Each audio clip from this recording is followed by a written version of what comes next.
உன் கை பிடிச்சு நடக்க, உன் தோள் மீது சாய, தினம் உம்மோடு பேச, நானும் சித்தம் செய்ய. என் வாழ்வெல்லாம் நீரே, என் வழியெல்லாம் நீரே, என் பலனெல்லாம் நீரே, எனக்கெல்லாமே நீரே. இயேசுவே என் நேசரே, என் வாலிபம் உமக்காகவே.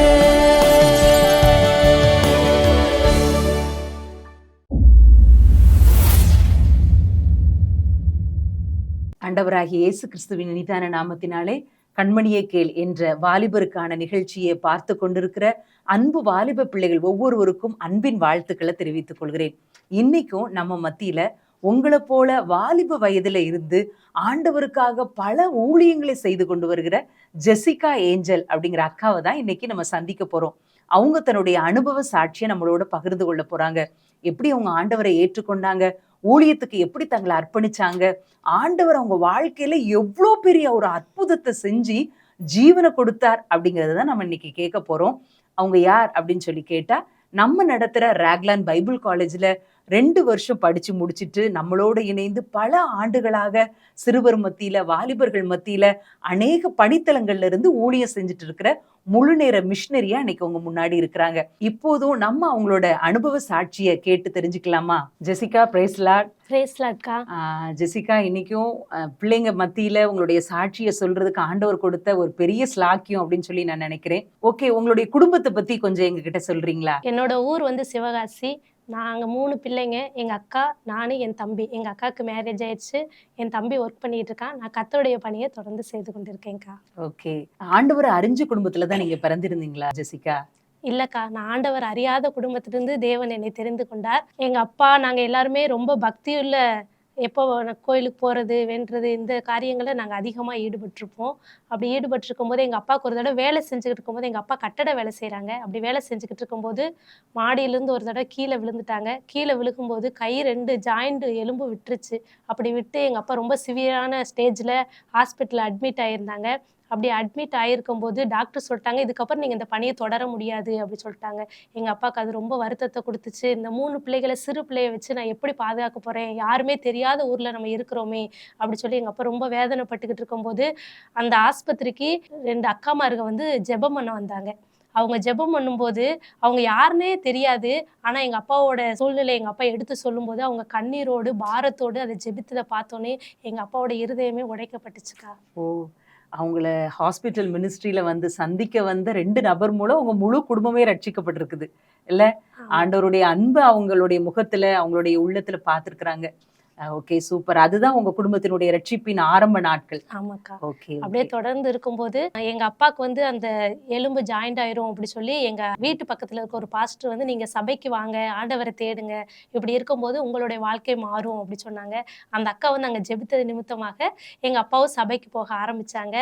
டாக்டர் எந்த வேலைக்கு நீங்க போக முடியாது அப்படின்னு சொன்னாங்களோ அதே பணிக்கு எங்க அப்பா 3 மாசத்துல அந்த எலும்பு ஜாயிண்ட் எல்லாம் சரியாகி அதே பணிக்கு போக கர்த்தர் உதவி செஞ்சாரு. அப்ப நாங்க குடும்பமா ஏசப்பாவை ஏற்றுக்கொண்டோம்க்கா. Okay, super. உங்களுடைய ரட்சிப்பின் அனுபவம், உங்க குடும்பத்துடைய ரட்சிப்பின் அனுபவத்தை கேட்டோம்.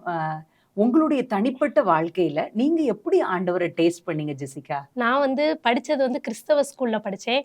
அப்படி கிறிஸ்தவ ஸ்கூல்ல படிக்கும்போது ஆண்டவரை பத்தி எனக்கு நிறைய ஆசிரியர்கள் வந்து நிறைய சொல்லி கொடுத்தாங்க. அது எனக்கு ரொம்ப பிரியமா இருந்துச்சு. ஏன்னா அவங்க சொல்லி கொடுத்த நடத்தைகள், அவங்க சொல்லி கொடுத்த வார்த்தைகள் இதெல்லாம் எனக்கு ரொம்ப இன்பமா இருந்ததுனால நான் வந்து ஏசப்பாவை ஏற்றுக்கொள்ள ஆரம்பித்தேன். என்னுடைய இருதயத்தில் நான் ஏசப்பாவை ஏற்றுக்கொண்டு தொடர்ந்து நான் என்ன செஞ்சேன்னா, ஸ்கூலில் வந்து என்ன செய்வாங்கன்னா, வாரத்துக்கு ஒரு முறையோ மாதத்திற்கு ஒரு முறையோ வந்து எங்களுக்கு ஆண்டவரை பற்றி சொல்கிறதுக்காக வெளியிலேருந்து அக்காமார்களோ அன்னைமார்களோ வருவாங்க.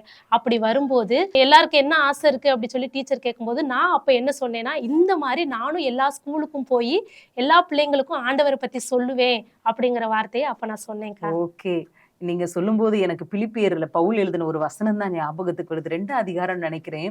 தேவனே தம்முடைய தயவுள்ள சித்தத்தின்படி எண்ணங்களையும் விருப்பங்களையும் நமக்குள்ள உண்டாக்குகிறவர் அப்படின்னு சொல்லி அந்த வசனம் சொல்லுது இல்ல?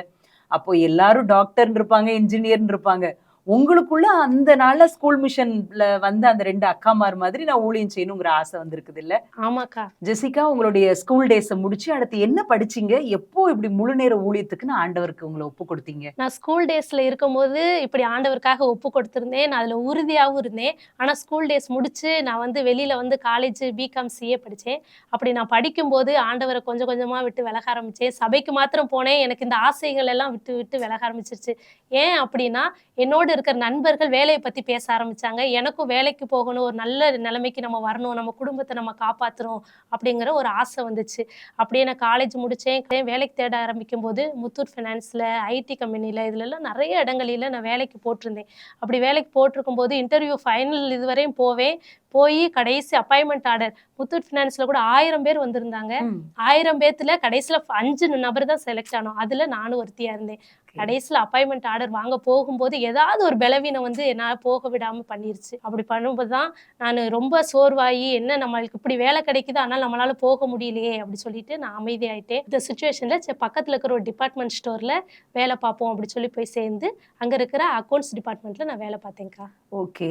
அப்போ நல்ல பிகாம் சிஏங்கிறது ஒரு நல்ல கோர்ஸ். நிறைய இடத்துல உங்களுக்கு வேலைக்கும் நிறைய வாய்ப்புகள்லாம் உங்களை தேடி வந்திருக்கு.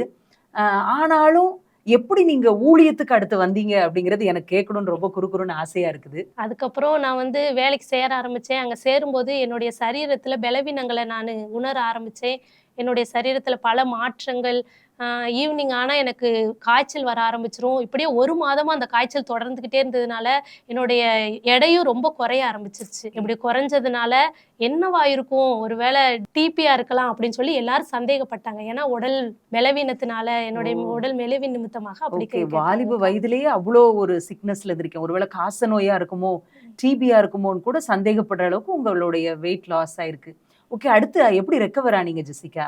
அப்படி இருக்கும்போது 1 மந்த்தா ட்ரீட்மெண்ட் எடுத்தோம். எங்களுக்கு ஒண்ணுமே இதாகல.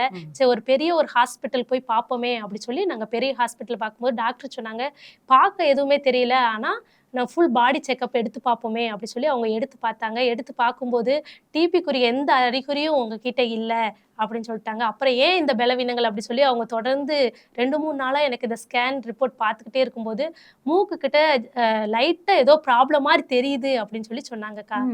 அப்புறம் அந்த மூக்கு கிட்ட இருக்கிற அந்த கட்டி மாதிரி இருக்குன்னு சொன்னாங்களா? ஆமாக்கா. அதை எப்படி அடுத்து எப்படி சரியாச்சு? அது வந்து ரொம்ப கட்டி மாதிரி இருக்கு. இதை வந்து நம்ம என்னன்னு சொல்லி இன்னொரு ஸ்கேன் எடுத்து நீங்க பாத்துருங்க கிளியரா அப்படின்னு சொன்னாங்க. நாங்க இன்னொரு ஸ்கேன் எடுத்து பார்த்தப்ப அது கேன்சர் கட்டியா இருக்கிற மாதிரி இருக்கு அப்படின்னு சொல்லி சொன்னாங்கக்கா. அது டாக்டர் வந்து என்கிட்ட சொல்லல, எங்க அப்பாவுக்கு தனியா கூப்பிட்டு டாக்டர் பேசினாங்க. இன்னைக்கு நைட்டே உடனே கூப்பிட்டு போய் மீனாட்சி மிஷன் ஹாஸ்பிட்டல்ல நீங்க பாப்பாவை அட்மிட் பண்ணியே ஆகணும், ஏன்னா ரொம்ப சிவியரான ஸ்டேஜ்ல இருக்கிற மாதிரி இருக்கு, ஆனா கன்ஃபார்மா சொல்ல முடியாது அப்படிங்கிற ஒரு நேரத்துல நாங்க அந்த இடத்துல போனோம். அன்று இரவே எங்க அப்பா எனக்கு தெரியாம வீட்டுல வந்து எங்க அப்பாவும் எங்க அம்மாவும் கை கோர்த்து அழுது ஜெபம் பண்ணிக்கிட்டு இருந்தாங்க. நான் தூங்குற மாதிரி இருந்ததுனால அவங்க சொன்னாங்க, பாப்பாக்கு இப்படி இருக்கு, ஆனா அது கன்ஃபார்மா என்னன்னு தெரியல, மீனாட்சி மிஷன் கூட்டு போய் சொல்லியிருக்காங்க அப்படின்னு சொல்லி சொன்னாங்கக்கா. அந்த இரவுலயே நாங்க 2 மணிக்கு ஃபேமிலியா என்ன செஞ்சோம், அங்க போனோம். அங்க போய் ஹாஸ்பிட்டல் அட்மிட் ஆகி டாக்டர் அங்கேயும் இருக்கிற டாக்டர்ஸ் எல்லாம் சொன்னாங்க, அப்படிதான் தெரியுது, ஆனா இன்னும் நாங்க சீஃப் டாக்டர் ஒருத்தவங்க வரணும், அவங்க செக் பண்ணாதான் இது கன்ஃபார்ம் பண்ண முடியும் அப்படின்னு சொல்லிட்டாங்க. உடனே ஆப்ரேஷனுக்கு ரெடி பண்ணாங்கக்கா. உங்களுடைய வாலிப வயதுல இப்படி ஒரு பெரிய ஷாக், எப்படி பெற்றோர் அதை ஜீரணிச்சாங்கன்னு தெரியல. நீங்க அந்த பாதையில எப்படி கடந்து வந்தீங்க அப்படிங்கறத நினைக்கும் போதே கவலையா இருக்கு. சரி, அப்ப பயாப்சி எல்லாம் எடுத்து பார்த்தாங்களா ஜெசிகா? ஆமாக்கா. அதுக்கப்புறம் டாக்டர்ஸ் வந்தாங்க. காசுக்காக நாங்க ரொம்ப டாக்டர்ஸ் என்ன சொல்லிட்டாங்கன்னா, காசு எட்டுனாதான் நீங்க உள்ள போக முடியும்னு சொல்லிட்டாங்க. அந்த நைட்லயே எங்க அப்பா வீட்டுக்கு போய், எஸ்அப்பா என்கிட்ட எந்த காசு இல்லை, நீங்க தான் எங்களுக்கு உதவி செய்யணும் போது ஹவுஸ் ஓனர் அம்மா வந்து, தம்பி என்ன தம்பி இந்தாங்க காசுன்னு சொல்லி 1 லட்சம் ரூபாயை கையில கொண்டு வந்து கொடுத்தாங்கக்கா. இந்த காலத்துல ஒரு 10 ரூபாய் கூட நம்பி கொடுக்கறாத காலத்துல 1 லட்சம் ரூபாவை ஒருத்தங்க கொடுத்துருக்குறாங்க. ஆண்டவருடைய தயவுள்ள கரம் உங்க மேல இருக்குன்னு நினைக்கிறேன். அழகா ஆண்டவர் வழி நடத்திட்டு வந்திருக்கிறாரு. ஓகே, மறுபடியும் மீனாட்சி மிஷன் ஹாஸ்பிட்டல்ல அட்மிட் ஆறீங்க ஆபரேஷனுக்காக அட்மிட் ஆகிறேன்.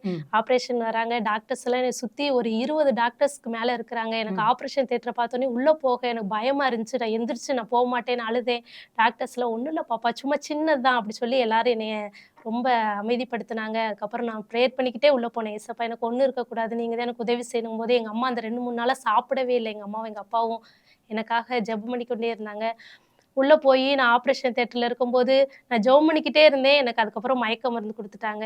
அதுக்கப்புறம் வெளியில வந்ததுக்கப்புறம் எங்க அம்மா, அப்பாலாம் சொன்னாங்க, டாக்டர்ஸ் வந்து அந்த சின்ன ஒரு பயோஸ்கோப் இது எடுத்ததுக்கு அப்புறம் டாக்டர் வந்து வேகமா கைய பிடிச்சு சொன்னாங்களா, ம். "உங்க பாப்பாக்கு கேன்சர் கட்டி இல்ல" ஓ, அப்படிங்கிற ஒரு பிரைஸ் த விஷயத்த லார்ட். அப்படிங்கிற ஒரு விஷயத்த சொன்னாங்களாங்க்கா. சரி, அந்த சரி. டாக்டர் அதுக்கு முன்னாடி ம். அப்படி யாருக்குமே வெளியில வந்து பேசுனது இல்ல அப்படின்னு சொல்லி ஒரு சாட்சிய நாங்க ஓ, கேட்டோம்க்கா. ஃபர்ஸ்ட் டைம் அந்த டாக்டரே வந்து வந்து என்கிட்ட பேசுனாங்க அப்படின்னா, ஃபர்ஸ்ட் டைம் அப்படி சொல்லி எல்லாருமே ஆச்சரியப்படுற அளவுக்கு ஆச்சரியப்பட்டாங்க. இது இருந்துச்சுக்கா. கேன்சர் கட்டி இல்ல, இது ஒரு இல்ல. நார்மல் கட்டி தான் ஆமா. அப்படின்னு சொல்லியிருக்கிறாங்க. இவ்ளோ பெரிய அற்புதம் இல்ல. அப்போ அந்த கட்டிய ஆப்பரேஷன் பண்ணதுக்கு அப்புறம் உங்களுடைய ஹெல்த்ல நல்லா இம்ப்ரூவ் ஆச்சா ஜெசிகா? அதுக்கப்புறம் ஆப்ரேஷன் பண்ணிட்டு வந்தேன்க்கா. ஆனா என்னுடைய ஹெல்த்ல இம்ப்ரூவ்மென்ட் எதுவுமே எனக்கு இல்ல. தெரியல. ஓகே. நாங்க வீட்டுக்கு வந்துட்டோம். ட்ரீட்மெண்ட்லாம் எடுத்துட்டு டாக்டர் சொன்னாங்க, மந்த்லி 1 டைம் நீங்க செக்கப்புக்கு வரணும் அப்படி சொல்லியிருந்தாங்க. நாங்க மந்த்லி செக்கப்புக்கு போக ஆரம்பிச்சோம். ம். ஆனாலும் எனக்கு அந்த இம்ப்ரூவ்மென்ட் தெரியல. சாப்பிட முடியல, என்னால எழுந்து நடக்க முடியல. என்னைய சுத்தி யாராவது இருந்தா தான், இல்லாட்டி எனக்கு பயமா இருக்கும். நம்ம ம். எங்கேயோ இருக்கோம். நமக்கு சுத்தி யாருமே இல்லங்கிற ஒரு பயம் எனக்குள்ள இருந்துகிட்டே இருந்துச்சு. அப்போ மறுபடியும் நீங்க பயங்கர ஒரு சிக்னஸ்க்குள்ள தான் நீங்க போயிருக்கிறீங்க. ஆமாக்கா. ஆப்பரேஷன் நடந்து முடிச்சுட்டு வந்ததுக்கு அப்புறம். ஓகே. அடுத்து என்ன ஆச்சு ஜெசிகா? அதுக்கப்புறம் எனக்காக ஒரு அம்மா திடீர்னு எங்க வீட்டுக்கு வந்தாங்க. எங்க சபையிலிருந்து சபை அறிவிப்பு குடுத்தது நிமித்தமாக நெறைய பேர் என்னைய பார்க்க வந்தாங்க. ம். அப்படி பார்க்க வரும்போது ஒரு அம்மா உள்ள வந்தோனே என்னைய பார்த்தோனே ரொம்ப அதிர்ச்சி ஆயிட்டாங்க. சரி. அந்த அம்மா யாருன்னா, எங்களுடைய சபையில இருக்கிற ஒரு நபரோட தாய். அவங்கள பார்க்கறக்காக அவங்க வீட்டுக்கு வரும்போது இப்படி அறிவிப்பு குடுத்ததுனால ம். எனக்காக பிரேயர் பண்ண எங்க வீட்டுக்கு வந்தாங்க. இதே மாரி 3 நாளைக்கு முன்னாடி ம். எனக்கு இரவுல என்ன நடந்துச்சுன்னா, 12 மணி போல எனக்கு கண்ணெல்லாம் மேல போய் மூச்சுல நின்ன மாரி இது ஆயிடுச்சு. உங்களுக்கு அந்த எனக்கு நைட்ல நடக்குது. அந்த ஓகே. நைட்ல வந்து 3 நாளைக்கு முன்னாடி முன்னாடி. எனக்கு இது நடக்குது. ம். எனக்கு இது நடக்கும்போது ஹாஸ்பிட்டலுக்கு போறோம். ஹாஸ்பிட்டல் போம்போது எனக்கு என்ன நடக்குதுன்னே தெரியல. ம். குளுக்கோஸ் ஏத்திக்கிட்டு இருக்காங்க. அந்நேரம் நான் லைட்டா கண்ண முழிச்சு, நான் எங்கேயோ இருக்கோம். இதுக்கப்புறம் நம்ம உயிர் பிழைக்க மாட்டோம் அப்படின்னு நினைக்கும்போது, எனக்கு அந்த ஸ்கூல் டேஸ் ஞாபகம் வந்துச்சுக்கா. ஓ! ச்சே! ஸ்கூல் டேஸ்ல நீங்க ஒரு ஊழியம் செய்வேன்னு ஒப்பு கொடுத்தது, அந்த நேரத்துல ஆண்டவர் ஞாபகப்படுத்துறார். ஆமாக்கா. ச்சே! அப்போ ஆண்டவர் உங்க மேல வச்சிருக்கிற திட்டம், தீர்மானம்னு நெனைக்கிறேன். ஓகே. அந்த அம்மா வந்தாங்க, ஷாக் ஆனாங்க நீங்களே. ம். எதனால? அந்த அம்மா சொன்னாங்க, அந்த 3 நாளைக்கு முன்னாடி நான் 12 மணிக்கு போய் ஹாஸ்பிட்டல்ல அட்மிட் ஆனேன்ல, ஆமா. அதே நேரத்துல அவங்களுக்கு வந்து யாரோ தட்டி எழுப்புற மாரி இருந்துச்சு. ம். நான் எந்திரிச்சேன். எந்திரிச்சு ஜெபம் பண்ணா எனக்கு இப்படி ஒரு தோற்றத்துல, இந்த தோற்றம் மட்டும் தெரியுது. ஆண்டவர் சொல்றாரு, "இந்த பொண்ணுக்காக நீ ஜெபம் பண்ணு. அவ உயிருக்காக போராடிக்கிட்டு இருக்கா" அப்படின்னு சொல்ற ஒரு சத்தம் அவங்களுக்கு கேட்டுக்கிட்டே இருந்துச்சு அப்படின்னு சொல்லி சொன்னாங்க. அந்த சத்தத்த கேட்டு அவங்க 3 நாளா அவங்க சொந்த பந்தங்கள், அவங்களுக்கு பேத்தி, பேரன் எல்லாருக்குமே கால் பண்ணி யாருக்காவது சிக்னஸா இருக்காங்களா அப்படி சொல்லி கேட்டாங்களாம்.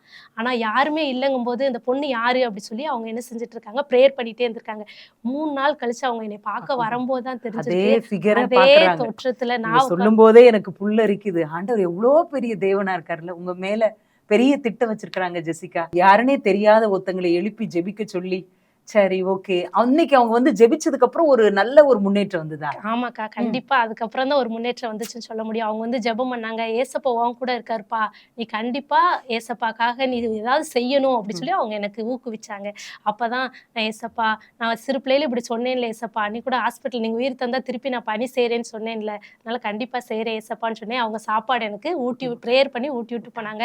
அடுத்து என்னுடைய சரீரத்துல கொஞ்சம் கொஞ்சமா இம்ப்ரூவ்மெண்ட் ஆக ஓகே. ஆரம்பிச்சேன்க்கா பிரைஸ் நானு. தி லார்ட். சரி, ஓகே. அதுக்கப்புறம் இம்ப்ரூவ்மெண்ட் ஆயி ம். வீட்ல ரெஸ்ட் எடுத்துக்கிட்டு இருந்தேன்க்கா. அதுக்கப்புறம் ஒர்க் எதுக்குமே நான் போல. போகல. ஓகே. அப்புறம் எப்படி கிராம மிஷனரி இயக்கத்த உங்களுக்கு எப்படி தெரிஞ்சுச்சு?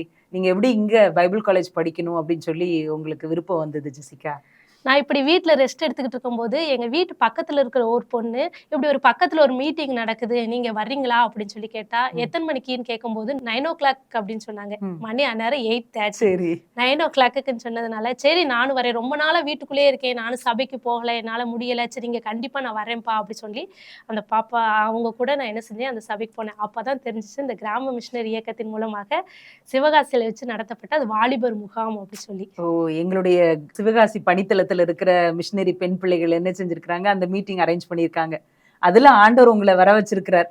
ஓகே. ஆமாக்கா. அதுல தான் நீங்க பைபிள் காலேஜ்லாம் இருக்குன்னு தெரிஞ்சுக்கிட்டீங்களா ஜெசிகா? ஆமாக்கா. அந்த ஃபார்ம் ஃபில் பண்ணும்போது நீங்க பார்த்திருக்கலாம்னு நெனைக்கிறேன்ல? கண்டிப்பாக்கா. ம். அது மூலமா நெறைய நிகழ்ச்சிகள் நடத்துனாங்க. ம். இதெல்லாம் என்ன இன்னும் ஆண்டவரிடமா நெறைய சேர்க்க உதவி செஞ்சுச்சு. இப்ப கடைசி முடிச்சதுக்கப்புறம் அந்த ஃபார்ம் குடுத்தது எனக்கு ரொம்ப சந்தோஷமா இருந்துச்சுக்கா. சரி. ஏன்னா நான் ஆண்டவருக்காக பணி செய்யணும் அப்படின்னு நான் ஒரு திட்டத்த நெனச்சுக்கிட்டு இருக்கும்போது, ம். ஆண்டவரே எனக்கு ஒரு வாய்ப்பு குடுத்த மாரி இருந்துச்சு. ஓகே. அதுல நான் பைபிள் காலேஜ் போறேன் அப்படி சொல்லிட்டு, ஃபார்ம் ஃபில் அப் பண்ணி குடுத்து, வீட்ல அதுக்கப்புறம் தான் போய் எங்க அம்மாட்ட சொன்னேன் சொல்றீங்க. நானு. சரி. இப் எப்படி சிக்கான பிள்ளை எப்படி உங்கள பைபிள் காலேஜுக்கு இப்படி அனுப்பி விட்டாங்க உங்க பேரண்ட்ஸ்? நான் அந்த சிக்கானதுல எங்க அம்மா அப்பா இது முடிச்சோடனே எங்க அம்மா அப்பாட்ட போய் நான் சொன்னது, நான் வந்து திருப்பி எனக்கு ஜீவனை ஏசப்பா குடுத்துருக்காரு அப்படின்னா, அதுக்கு ஒரு காரணம் நான் ஊழியம் செய்வேன்னு சொல்லி ஏசப்பாக்கு வாக்கு குடுத்துருக்கேன்ம்மா.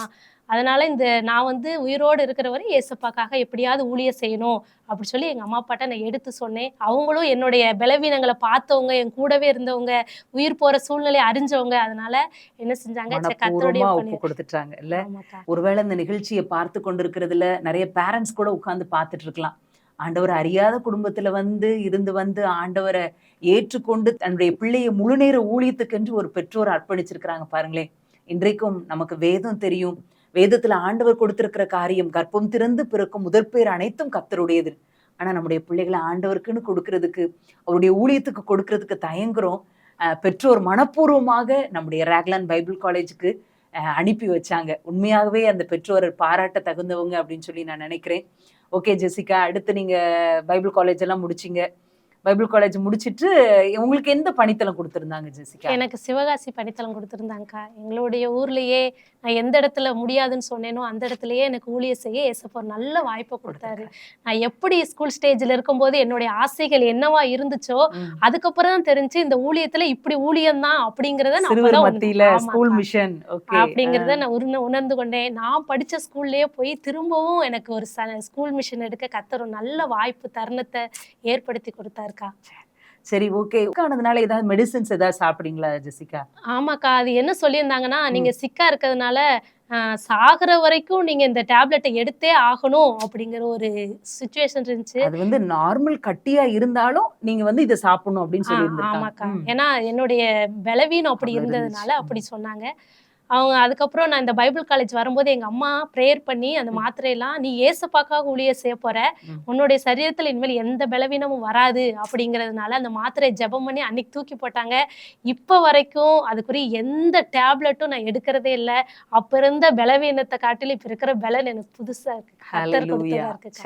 சூப்பர். ஒரு மாத்திரை இது வரைக்கும் சாப்பிடவே இல்லை. ஆண்டவரே உங்களுக்கு பலனா இருக்கிறார். ஓகே, இப்போ எத்தனை வருஷமா நம்ம கிராம மிஷனரி இயக்கத்துல நீங்க ஊழியம் செஞ்சுட்டு இருக்கீங்க? கடந்த 5 வருஷமா கர்த்தருடைய ஊழியத்தை இந்த இடத்துல செஞ்சுட்டு இருக்கீங்க. நிறைய காரியங்களை இந்த ஊழியத்துல நான் கற்றுக்கொண்டேன். எப்படி ஊழியம் செய்யணும், ஒரு நபர்கிட்ட எப்படி பேசணும், எப்படி பழகணும், எப்படி ஊழியம் பெரியவர்கள் மத்தியில, சிறு பிள்ளைகள் மத்தியில அப்படி சொல்லி நிறைய காரியங்களை கற்றுக்கொண்டு பணித்தளங்கள்ல எப்படி ஊழியம் செய்யணும் அப்படிங்கிற எல்லா காரியங்களையும் இந்த ஊழியத்தின் மூலமா நான் நிறைய காரியங்களை கற்றுக்கொண்டேன். இப்பொழுது நான் தொடர்ந்து இந்த ஊழியத்தை செய்து கொண்டு வருகிறேன். ஓகே, கடைசியா ஒரே ஒரு கொஸ்டின் ஜெசிகா, நீங்க நிறைய ஃபீல்டுக்கு போயிருக்கீங்க. தமிழ்நாட்டுல இருக்கிற எல்லா தாலுக்காவிலையும் நீங்க ஊழியம் செஞ்சிருக்கிறீங்க. ஏதாவது ஒரு குறிப்பான சாட்சி இருக்குதா? கண்டிப்பாக்கா, நான் ஈரோடு பணித்தளத்துல நாங்க ஊழியம் செய்துக்கிட்டு இருந்தோம்.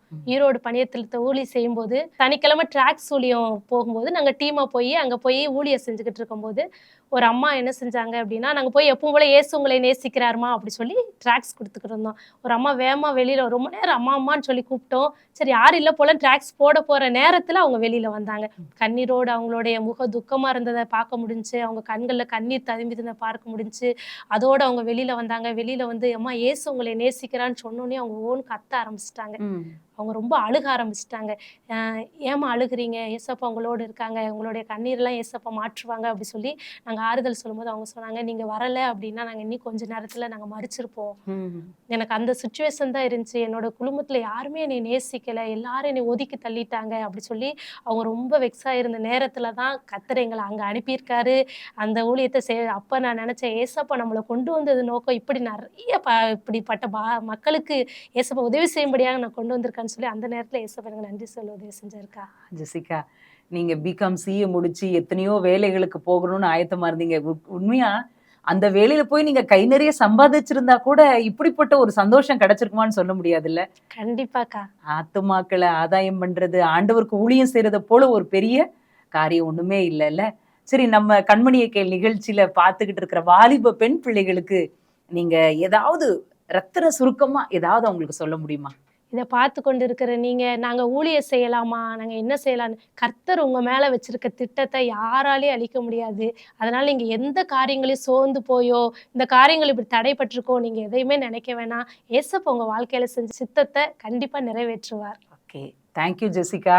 கட்டாயம் உங்களுடைய சாட்சி அநேக வாலிபர்களை உயிர்ப்பிச்சிருக்கும் அப்படின்னு சொல்லி நான் நினைக்கிறேன். அன்பான வாலிபர்களே, ஜெசிகாவின் சாட்சியை கேட்டோம்ல, நம்ம வாலிப வயசுல சின்ன சின்ன காரியத்துக்காக கூட முறுமுறுக்கிறோம். ஐயோ அது இல்ல இது இல்லைன்னு.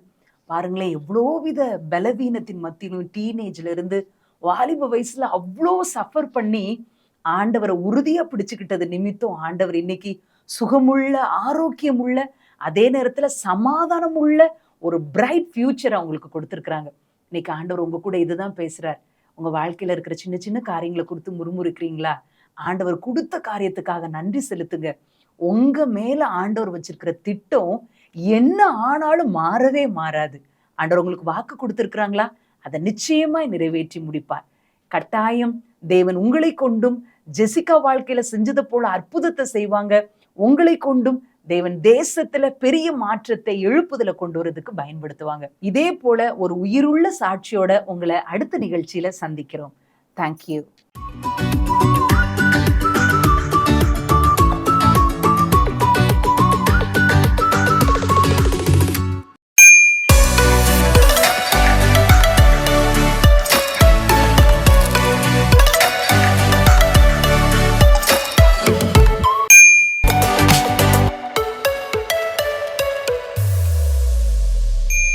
இன்றைக்கும் இந்த கண்மணியை கேள் நிகழ்ச்சியை பார்த்துட்டு இருக்கிறேன் உங்கள் ஒவ்வொரு வாலிப பிள்ளைங்களையும் நான் அன்போடு வாழ்த்தி வரவேற்கிறேன். இன்றைக்கும் இந்த வாலிப பருவன்றது ரொம்ப அழகான பருவங்க. நீங்கள் படிச்சுட்டு இருக்கலாம், இல்லை வேலை பார்த்து கொண்டு இருக்கலாம். உங்களுக்கு ஆண்டவரோட கை கோர்த்து நடக்கிற ஒரு அனுபவம் இருக்குமானா உங்களுடைய வாழ்க்கை ரொம்ப ஜெயமாக இருக்குங்க. அப்போ ஆண்டவருக்கு பிரியமான ஒரு பரிசுத்தமான வாழ்க்கையை உங்களாலையும் வாழ முடியும்.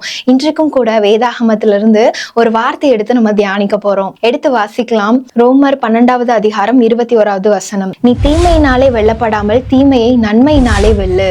இன்றைக்கும் கூட உங்களோட வாழ்க்கையில உங்களோட ரிலேட்டிவ்ஸா இருக்கும், இல்ல நண்பர்களா இருக்கலாம், காரணமின்றி அவங்க உங்களை பகைக்கலாம், இல்ல 1-2 வார்த்தைகளை கூட்டி நீங்க இப்படித்தான் பேசுனீங்க அப்படின்னு சொல்லி அவங்க உங்களுக்கு தீமை செய்யலாம். அப்போ நீங்க என்ன செய்யணும்னு தெரியுமா? அவங்க எனக்கு தீமை செய்யறாங்களே அப்படின்னு சொல்லிட்டு நீங்க தீமை செய்யக்கூடாது. அதை நீங்க எப்படி ஜெயிக்கணும்னு ஏசப்பா பிரியப்படுறாங்க அப்படின்னா அதை நன்மையினால ஜெயிக்கணும்னு பிரியப்படுறாருங்க. எதை? தீமைய நன்மையினால ஜெயிக்கணும் அப்படின்னு ஏசப்பா பிரியப்படுறாங்க.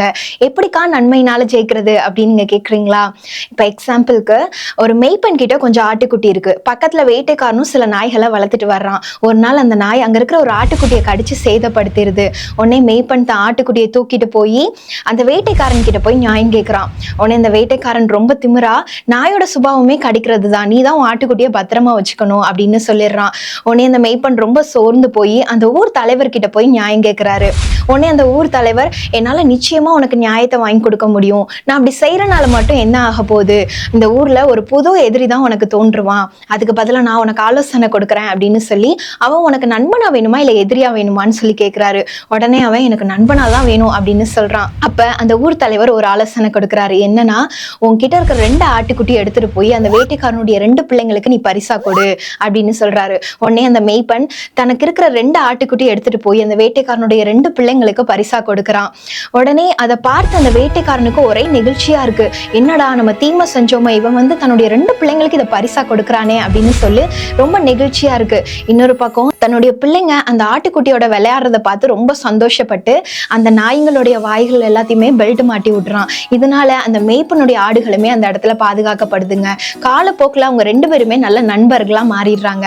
இதுல அந்த மேய்ப்பனை பாத்தீங்களா, என்னதான் அந்த ஊர் தலைவர் ஒரு ஆலோசனை கொடுத்திருந்தாலும் அவனோட இருதயத்துல மன்னிக்கிற சுபாவம் இருந்தனால மாத்திரம்தான் அந்த நன்மையான காரியத்தை அவனால செய்ய முடிஞ்சிச்சு.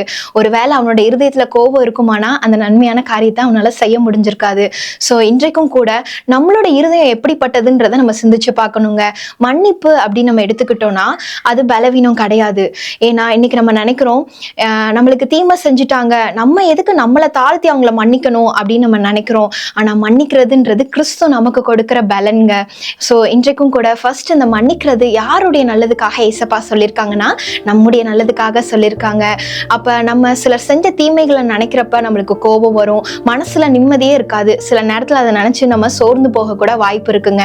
ஸோ நம்ம சோர்ந்து போகிறத அவர் விரும்புகிற தேவனே இல்லை.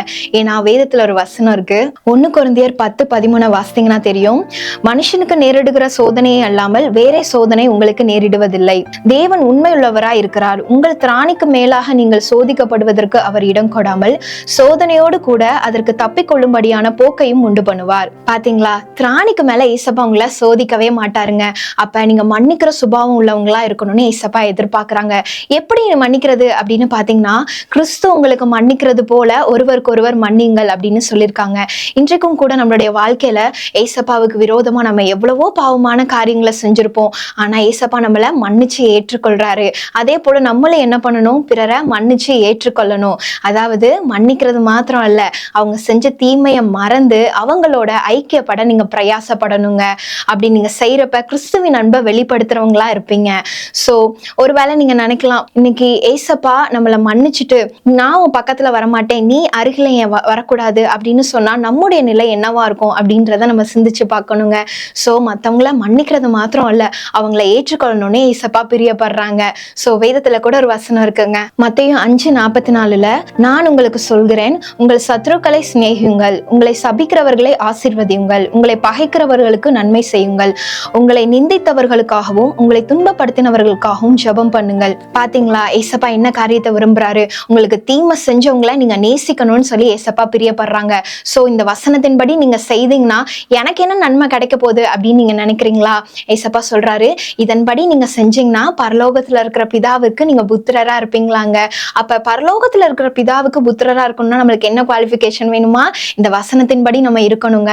இப்ப எக்ஸாம்பிளுக்கு ஒரு பையன் வண்டி ஓட்டணும் அப்படின்னா அவனுக்கு லைசன்ஸ் வேணும்னா அவனுக்கு 18 வயசு இருக்கணும். அந்த குவாலிஃபிகேஷன் இருந்தா மாத்திரம் தான் அந்த லைசன்ஸ் அவனுக்கு கொடுக்கப்படும். அப்ப பிதாவினுடைய புத்திரரா இருக்கிறதுக்கு நம்மளுக்கு என்ன குவாலிஃபிகேஷன் வேணும்? நம்மளோட சத்துருக்களை நம்ம சிநேகிக்கணும். இந்த வசனத்தின்படி அந்த குறைபாடு எல்லாம் நம்மளுக்கு இல்லாதபடிக்கு இந்த வசனத்துக்கு கீழ்ப்படிஞ்சவங்களா இருக்கணும்னு சொல்லி ஏசப்பா நம்ம இடத்துல எதிர்பார்க்கிறாங்க. அதாவது தீமையை நீங்க நன்மையினால ஜெயிக்கணும்னு சொல்லி ஏசப்பா பிரியப்படுறாங்க. இந்த வாலிப பிரயாரத்துல நீங்க கிறிஸ்துவின் அன்பை வெளிப்படுத்துற பிள்ளைங்களா இருக்கணுங்க. இப்பயும் கூட உங்க யங் ஸ்டேஜ்ல யாராவது உங்களை கிண்டல் பண்ணிட்டாங்கன்னா இது என்னடா வாழ்க்கை அப்படின்னு நம்மளுக்கு தோணும். சில நேரத்துல வாழ்க்கையில இருக்கிற பிரச்சனைகளை பார்த்து ஐயோ இந்த பிரச்சனையே நான் எங்கிட்டு திரும்பினாலும் பிரச்சனையா இருக்கே அப்படின்னு சொல்லி என் வாழ்க்கையே முடிச்சு கொள்ளலாம் அப்படின்னு உங்களுக்கு சில நேரம் தோணும். இப்ப எக்ஸாம்பிளுக்கு வேதத்துல வந்து யோசேப்பினுடைய வாழ்க்கையை எடுத்துக்கொண்டீங்கன்னா அவனோட கூட பிறந்த சகோதரர்களே அவனை ஏமாத்திட்டாங்க, அதிகமா வெறுக்கிறாங்க. அது மட்டும் அல்ல, அடிமையா, அதாவது எகிப்துக்கு மொழி தெரியாத நாட்டுல அடிமையாக கொண்டு போற ஒரு சூழ்நிலைக்குள்ள யோசேப்பு இருக்கிறாரு. ஆனா அதுக்கு முன்னாடி வீட்டுல ராஜா தான். சகோதரர்கள் மத்தியில அவனுக்கு தான் பலவர்ண அங்கி, அதாவது ரொம்ப காஸ்ட்லியான ட்ரெஸ், அப்பாவுக்கு செல்ல பிள்ளை வேற. சோ இப்படிப்பட்டவன் அவனுடைய கூட பிறந்த சகோதரர்கள் நிமித்தமா எகிப்துக்கு அடிமையாக கொண்டு போகப்படுறான். ஒரு 20 வெள்ளிக்காசுக்கு அவனுடைய சகோதரர்கள் என்ன பண்றாங்க, விற்று போட்டுறாங்க. அப்ப யோசேப்போட வாழ்க்கையை பாருங்க, அண்ணனோட வெறுப்பு, மன கஷ்டம், அடிமைத்தனமான ஒரு வாழ்க்கை, அப்பாவை பிரிஞ்சிருக்க வேண்டிய ஒரு சூழ்நிலை. அப்ப இவ்வளவு பிரச்சனைகள் மத்தியிலும் யோசேப்பு ஒன்னும் தன்னோட வாழ்க்கையை முடித்துக் கொள்ளணும்னு நினைக்கவே இல்லைங்க. ஏன்னு தெரியுமா? அவனோட பார்வை தேவன் மேல இருந்துச்சு. அவன் தேவன் கூட இருந்தாங்க. அப்ப அவன் செய்யற எல்லா காரியத்தையுமே ஏசப்பா ஆசீர்வதிச்சாங்க. அவன் காரிய சித்தி உள்ளவனா இருந்தான். ஆசீர்வதிச்சது மட்டும் கிடையாதுங்க, அவன் எந்த இடத்துக்கு அடிமையாக கொண்டு போகப்பட்டானோ அந்த இடத்துல ஏசப்பா அவனை ராஜாவா உயர்த்தினாரு. அப்ப ஒரு நாள் அவனுடைய சகோதரர்கள் அவனிடத்துல தானியம் கொள்ளும்படி வர்றாங்க. என்ன பண்ணாங்க தெரியுமா? தரை மட்டும் குனிஞ்சு யோசேப்பா வணங்குனாங்களாம். எந்த சகோதரர்கள் அவனை குழியில தூக்கி போட்டு எகிப்துல அடிமையாக விற்று போட்டாங்கல்ல, அந்த சகோதரர்கள் வந்து யோசேப்பா தரை மட்டும் குனிஞ்சு வணங்குறாங்க. அப்ப யோசேப்பா நினைச்சு பாருங்க, அவன் ராஜான்ற பதவியில இருக்கான். அப்ப தனக்கு தீமை செஞ்சவங்களுக்கு அவன் நினைச்சிருந்தா தீமை செஞ்சிருக்கலாம், இல்ல அவங்களுக்கு கொடுமையான ஒரு தண்டனையை கொடுத்திருந்திருக்கலாம், இல்லாட்டி தானியம் கொடுக்காதபடி ஏதாவது ஒரு பழி போட்டு ஒரு சிறைச்சாலையில தூக்கி போட்டிருக்கலாம். ஆனா யோசேப்பா அப்படி பண்ணலைங்க. யோசேப்பா என்ன பண்ணான் தெரியுமா? தீமையை நன்மையினால ஜெயிச்சான். அதாவது அவங்களுடைய சகோதரர்களை மன்னிச்சு ஏற்றுக்கொண்டான். இது எப்படி இவனால செய்ய முடிஞ்சுன்னு பாக்குறீங்களா? ஏன்னா அவனுடைய பார்வை தேவன் மேல இருந்துச்சுங்க, மனுஷங்க மேல இல்ல. சோ இன்றைக்கும் கூட கடல்ல நடக்கணும் அப்படின்னு நீங்க சொன்னா உங்களுடைய பார்வை ஏசப்பா மேல இருக்கணும். இந்த வாழ்க்கைன்ற கடல்ல நிறைய பிரச்சனைகளும் போராட்டங்களும் இருக்கும். அப்ப நீங்க மனுஷங்களை திரும்பி பார்த்துடக்கூடாது. இவங்க எனக்கு தீமை செஞ்சுட்டாங்களே, இவங்க என்னை இப்படி பேசுறாங்க, நான் எப்படி இந்த காரியத்தை செய்ய முடியும் அப்படின்னு சொல்லி மனுஷங்களை நோக்கி நீங்க பாப்பீங்கன்னா நீங்க கீழே விழுந்துருவீங்க. உங்களுடைய பார்வை ஏசப்பாவை நோக்கி இருக்கணும். அப்ப உங்களால தீமையை நன்மையினால ஜெயிக்க முடியுங்க. சோ நீங்க நினைக்கலாம், இன்றைக்கும் என்னுடைய வாழ்க்கையில நான் தனிமையா இருக்கேனே, எனக்கு உதவி செய்யறதற்கு யாருமே இல்லையே, இந்த பிரச்சனை நான் எப்படி தனியா ஃபேஸ் பண்ண போறேன் அப்படின்னு நீங்க கவலையோட இருக்கலாம். நான் இன்றைக்கு சொல்றேன், நீங்க தனிமை கிடையாது. ஏசப்பா உங்களோடு கூட இருக்கிறாரு. அதாவது வானத்தையும் பூமியும் உண்டாக்கின கர்த்தர் உங்களோடு கூட இருக்கிறாரு. அதனால மனுஷங்களை பார்த்து நீங்க பயப்படாதீங்க. வேதத்துல ஒரு வசனம் இருக்கு, பயப்படாத நான் உனக்கு துணை நிற்கிறேன்னு சொன்ன ஆண்டவர் எல்லா பிரச்சனைகளும் அவர் உங்களுக்கு துணை நிற்கிறவரா இருக்காரு. அப்ப அவரால் நிச்சயமா உங்களுடைய துக்கத்தை எல்லாம் சந்தோஷமா மாத்த முடியும். நீங்க நினைக்கலாம், இவங்க எனக்கு தீமை செய்யறாங்களே, ஆனா இது ஒருவேளை என்னுடைய வாழ்க்கையை பாதிச்சிருமோ, ஒருவேளை என்னுடைய குடும்பத்தை இதை பாதிச்சிருமோ அப்படின்ற கவலை உங்களுக்கு வேணாங்க. ஏன்னா யோசேப்பை எடுத்துக்கொள்ளுங்க. அவனோட சகோதரர்கள் எல்லாம் அவனுக்கு தீமை செஞ்சாங்க. ஆனா யோசேப்பு என்ன தெரியுமா சொன்னா, நீங்க எனக்கு தீமை செஞ்சீங்க, ஆனா அதை தேவனும் எனக்கு நன்மையாக முடிய பண்ணினார் அப்படின்னு சொல்றான். அப்ப நீங்க யோசிச்சுக்கோங்க, உங்களுக்கு விரோதமா, உங்க குடும்பத்திற்கு விரோதமா எத்தனையோ பேர் எவ்வளவு தீமை செஞ்சாலும் அதை நன்மையாக மாற்றக்கூடிய தேவன் உங்க அருகில் இருக்கிறாங்க அப்படின்றத நீங்க மறந்துடாதீங்க. சோ எவ்வளவு தீமை செஞ்சாலும் நீங்க அதை நன்மையினால ஜெயிக்கணும். இன்றைக்கு ஒரு வேளை நீங்க வேலை பார்த்து கொண்டு இருக்கலாம், இல்ல படிக்கிற இடத்துல, வேலை பார்க்கிற இடத்துல உங்களுக்குன்னு சில அதிகாரங்கள், சில பொறுப்புகள் கொடுக்கப்பட்டிருக்கலாங்க.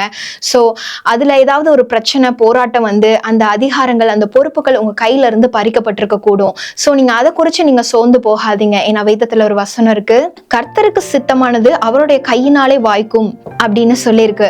சோ நீங்க சோதனைகளை சகிக்க பழகி கொள்ளுங்க. சோ எனக்கு இவ்வளவு பிரச்சனை இருக்கே, இவ்வளவு போராட்டங்கள் இருக்கேன்றப்ப அதை நீங்க சகிச்சு பொறுமையோடு இருக்கும்போது, வேதத்துல ஒரு வசனம் இருக்கு, சோதனையை சகிக்கிற மனுஷன் பாக்கியவான்னு சொல்லியிருக்கு. யோசேப்பை எடுத்துக்கொள்ளுங்க. அவனுக்கு இருக்கிற எல்லா பிரச்சனைகளையும், எல்லா சோதனைகளையும் சகிச்சு பொறுமையோடு இருந்தனாலதான் அவன் தீமையை நன்மையினால ஜெயிக்க முடிஞ்சு. இன்றைக்கும் நீங்க பொறுமையோடு சகித்து கொள்வீங்களானா உங்களால தீமையை நன்மையினால ஜெயிக்க முடியுங்க. நீங்க நினைக்கலாம், நான் அவங்களுக்கு தீமை தானே செய்யறேன், நான் அவங்களுக்கு நல்லது தானே பண்றேன், ஆனா அவங்க எனக்கு பின்பாக போய் என்னை பற்றி பேசுறாங்களே, என் மேல எரிச்சல் உள்ளவங்களா இருக்கிறாங்களே, சில பிரச்சனைகள் நிமித்தமா என்கிட்ட வழக்காடி கொண்டே இருக்கிறாங்களே அப்படின்னு நீங்க சோர்ந்து போயிருக்கலாம். அவங்க மனம் மாற மாட்டாங்களா அப்படின்னு நீங்க நினைக்கலாம். நிச்சயமா மனம் மாறுவாங்க. ஏன்னா வேதத்துல ஒரு வசனம் இருக்கு, நீதிமொழிகள் 16:7, ஒருவனுடைய வழிகள் கர்த்தருக்கு பிரியமா இருந்தால் அவனுடைய சத்துருக்களும் அவனோட சமாதானமாகும்படி செய்வார். பாத்தீங்களா? அப்ப உங்களுடைய வழிகள் கர்த்தருக்கு பிரியமா இருந்தா போதுங்க, உங்களுக்கு தீமை செஞ்சவங்க சமாதானமாகும்படி ஏசப்பாவால செய்ய முடியும். சோ நீங்க ஆண்டவருக்கு பிரியமான காரியத்தை செய்யணும். எப்படி யோசேப்பு செய்தாரோ அதே போல நீங்க தீமையை நன்மையினால ஜெயிச்சிங்கனாலே போதுங்க. ஏசப்பா உங்களுக்கு அதுக்கு உதவி செய்ய வல்லவரா இருக்கிறாரு. வேதத்துல கூட நம்ம இன்னொரு எக்ஸாம்பிள் நம்ம பார்க்கலாம். நாகமான் வீட்டுல வேலை செய்கிற ஒரு சிறுபெண், அதை பத்தி உங்களை எல்லாருக்குமே நல்லாவே தெரிஞ்சிருக்கும். அந்த சிறுபெண் ஒரு அடிமையாக கொண்டு வரப்பட்டிருப்பா. அப்ப அவளுடைய எஜமானர் அவளுக்கு தீங்கு தான் நினைச்சிருக்கா. ஆனா எஜமானருக்கு குஷ்டரோக வியாதின்னு கேள்விப்பட்ட உடனேயும் தன்னால முடிஞ்ச உதவிய தன்னுடைய எஜமானருக்கு செய்யணும்ன்ற எண்ணம் அவளுக்கு இருந்தது. அப்ப நாகமானுடைய மனைவி கிட்ட போய் சொல்றா, எலிசா தீர்க்கதரிசியை பத்தி சாட்சி கொடுத்து அங்க போனா எஜமானுடைய சுகம் கண்டிப்பா அவருக்கு சுகம் கிடைக்கும் அப்படின்னு சொல்லி கூட்டிட்டு போக சொல்றா. இதை கேட்ட அவங்களும் இஸ்ரவேல் தேசத்துக்கு போய் அங்க நாகமான் சுகத்தை பெற்றுக்கொள்றதையும் நம்ம பாக்குறோம். அப்ப அந்த சின்ன பொண்ணோட இருதயத்தை பாருங்க. நாகமான் வந்து சுகத்தை மட்டும் பெற்றுக்கொள்ளலைங்க, வானத்தையும் பூமியும் உண்டாக்கின கர்த்தர் இவர்தான் சொல்லி மெய்யான தேவனை ஏற்றுக்கொள்றத பாக்குறோம். அந்த சின்ன பிள்ளையோடைய வாழ்க்கையை நீங்க பாத்தீங்கன்னா தெரியும். அவளோட நாட்டை விட்டு, அவங்களுடைய அப்பா அம்மாவை விட்டு பிரிஞ்சிங்க வந்திருக்கா. ஒருவேளை அவங்களுடைய எஜமானர் மேல அவளுக்கு கோபம் இருந்திருக்கலாம், இல்ல தனக்கு தீங்கு நினைச்சாங்களே அப்ப அவருக்கு குஷ்ரோக வியாதி வந்தது கரெக்ட் தான் அப்படின்னு அவன் நினைச்சிருக்க கூடும். இல்ல அவங்க கஷ்டப்படுறத பார்த்துட்டு பார்க்காதது போல அவ இருந்திருக்கலாம். ஆனா அந்த பொண்ணு அப்படி பண்ணவே கிடையாது. அந்த இடத்துல தேவனுடைய அன்பை வெளிப்படுத்துறத நம்ம பாக்குறோம். அப்ப இருதயத்தில் அளவுல அவளுடைய எஜமானரை அவன் மன்னிச்சிட்டா. அதனாலதான் அவங்க நம்மளுக்கு எவ்வளவு தீமை செஞ்சாலுமே அந்த சிறுபனால அந்த இடத்துல நன்மை செய்ய முடிஞ்சிச்சுங்க. இன்னைக்கும் இந்த நாகமானோட வீட்டுல வேலை செய்யற சிறுமியை போல நீங்களும் ஏதாவது ஒரு இடத்துல வேலை பார்த்து கொண்டு இருக்கலாம். அங்க இருக்கிறவங்க யாராவது உங்களுக்கு தீமை இழைச்சிருக்கலாம். சோ அவங்களுக்கு ஒரு ஆபத்துன்னு வர்றப்ப நீங்க அதை பார்த்துட்டு பார்க்காதது போல இருக்கக்கூடாதுங்க. உங்களால முடிஞ்ச உதவியை பண்ணணும். இல்ல நான் அட்வைஸ் பண்றதுக்கு தகுதியான ஆள் கிடையாது அப்படின்னு சொல்லி நீங்க உங்களையே குறைவா மதிப்பிட்டு கொள்ளக்கூடாதுங்க. ஏன்னா அந்த சிறு பெண் பாருங்க, சரியான நேரத்துல தகுந்த வார்த்தையை சொல்லும் போது அது ஒரு பெரிய அறுவடைக்கே ஆரம்பமா இருந்துச்சு. இன்னைக்கு நீங்க செய்யற சின்ன உதவி வந்து ஒரு ஆத்ம ஆதாயத்திற்கு கூட வழிவகுக்க காரணமா இருக்கும். அதனால நீங்க நன்மை செய்யறதுல ஒருபோதும் சோர்ந்து போக கூடாதுங்க. தீமையை நீங்க நன்மையினால ஜெயிக்கணும்னு சொல்லி ஏசப்பா இன்னைக்கு பிரியப்படுறாங்க. ஏசப்பா இன்னைக்கு பிரியப்படுறதுனாலதான் இந்த காரியத்தை உங்களுக்கு கற்றுக் கொடுக்குறாங்க. சோ இன்றைக்கு நீங்க ஒரு தீர்மானம் எடுங்க. இனிமேல் யார் எனக்கு தீமை செஞ்சாலும் அதை நான் நன்மையினாலதான் ஜெயிப்பேன் அப்படின்னு நீங்க தீர்மானம் எடுங்க. இப்படி ஏசப்பாவுக்காக சின்ன சின்ன விஷயங்களை நீங்க வைராக்கியம் பாராட்டும் போது, எனக்கு எவ்வளவு பிரச்சனை வந்தாலும் நான் ஏசப்பாவுக்காக சகித்துக் கொள்வேன், எனக்கு எத்தனை பேர் தீமை செஞ்சாலும் அதுல நான் நன்மை தான் செய்வேன்னு சொல்லி சின்ன சின்ன காரியங்களை நீங்க ஏசப்பாவுக்காக வைராக்கியம் பாராட்டும் போது என்ன நடக்கும்னு தெரியுமாங்க? ஒரு நாள் வரும், 1000 பேர் இருக்கிற இடத்துல ஆண்டவருடைய பார்வை உங்க மேல இருக்கும். இவள் எனக்காக வைராக்கியம் பாராட்டினவள், இவன் எனக்காக வைராக்கியம் பாராட்டினவன் சொல்லி ஏசப்பா உங்க மேல காட்டுற கிருபை வித்தியாசமா இருக்குங்க. அது மற்றவங்களுடைய கண்களுக்கு ரொம்ப ஆச்சரியமா இருக்கும். சோ நிச்சயமா ஏசப்பா உங்களோட வாழ்க்கையில அற்புதம் செய்வாரு. உங்க குடும்பத்துல ஒரு பெரிய ஆசீர்வாதத்தை ஏசப்பா கொடுப்பாங்க. ஸோ நீங்க செய்ய வேண்டியதெல்லாம் ஒண்ணுதான், ஆண்டோட வார்த்தைக்கு கீழ்ப்படிஞ்சு ஏற்ற காலம் வர்ற வரைக்கும் அவருடைய கைக்குள்ள நீங்க அடங்கி இருந்தா போதுங்க. ஏசப்பா உங்களை நிச்சயமா உயர்த்துவாரு. எப்படி யோசேப்பா அரியணையில உயர்த்தி அழகு பார்த்தாரோ அதே போல ஏசப்பா உங்களை நிச்சயமா உயர்த்துவாரு. ஸோ உங்களுக்கு தீமை செஞ்சவங்களை நீங்க நன்மையினால ஜெயிக்கணும்னு சொல்லி ஏசப்பா பிரியப்படுறாங்க. சரிங்க, நம்ம கண்களை மூடி ஜெபம் பண்ணுவோமா? அன்புள்ள ஏசப்பா, இன்றைக்கு இந்த நிகழ்ச்சியை பார்த்து கொண்டு இருக்கிற ஒவ்வொரு வாலிப பிள்ளைங்க மேலேயும் உடைய கரம் இறங்கி கிரியை செய்யட்டும் ஏசப்பா. ஏசப்பா, அவங்களுக்கு விரோதமா அவங்க குடும்பத்தாரும் அவங்களோட நண்பர்கள் செய்த தீமையை என்னால மறக்க முடியலையே அப்படின்னு சொல்லி இருதயத்துல காயத்தோடு இருக்கிற பிள்ளைங்களை உங்களுடைய கரம் இறங்கி கிரியை செய்வதாக ஆண்டவரே. உங்களுடைய சுகம் அளிக்கிற வல்லமை அவங்க இருதயத்துல இருக்கிற காயங்களை ஆற்ற வேண்டுமாய் செபிக்கிறோம் தகப்பனே. ஏசப்பா, இவங்க எனக்கு தீமை செஞ்சுட்டாங்களே அப்படின்னு அவங்க கவலையோட இருக்கலாம். ஆனாலும் அவங்களுக்குள்ள ஒரு விசுவாசம், என் தேவன் அதை நன்மையாக முடிய பண்ணுவார்ன்ற விசுவாசம் அவங்களுக்குள்ளாக வளர நீங்க உதவி செய்யுங்கப்பா. இன்னைக்கு பேசின வார்த்தைக்குள்ள இருக்கிற ஜீவன் அவங்களுடைய வாழ்க்கையில கிரியை செய்வதற்கு நீங்க உதவி செய்யுங்க ஆண்டவரே. நீங்க அப்படியே செய்ய போறதற்காக நன்றி ஏசப்பா. இயேசுவின் நாமத்தில் பிதாவே, ஆமென்.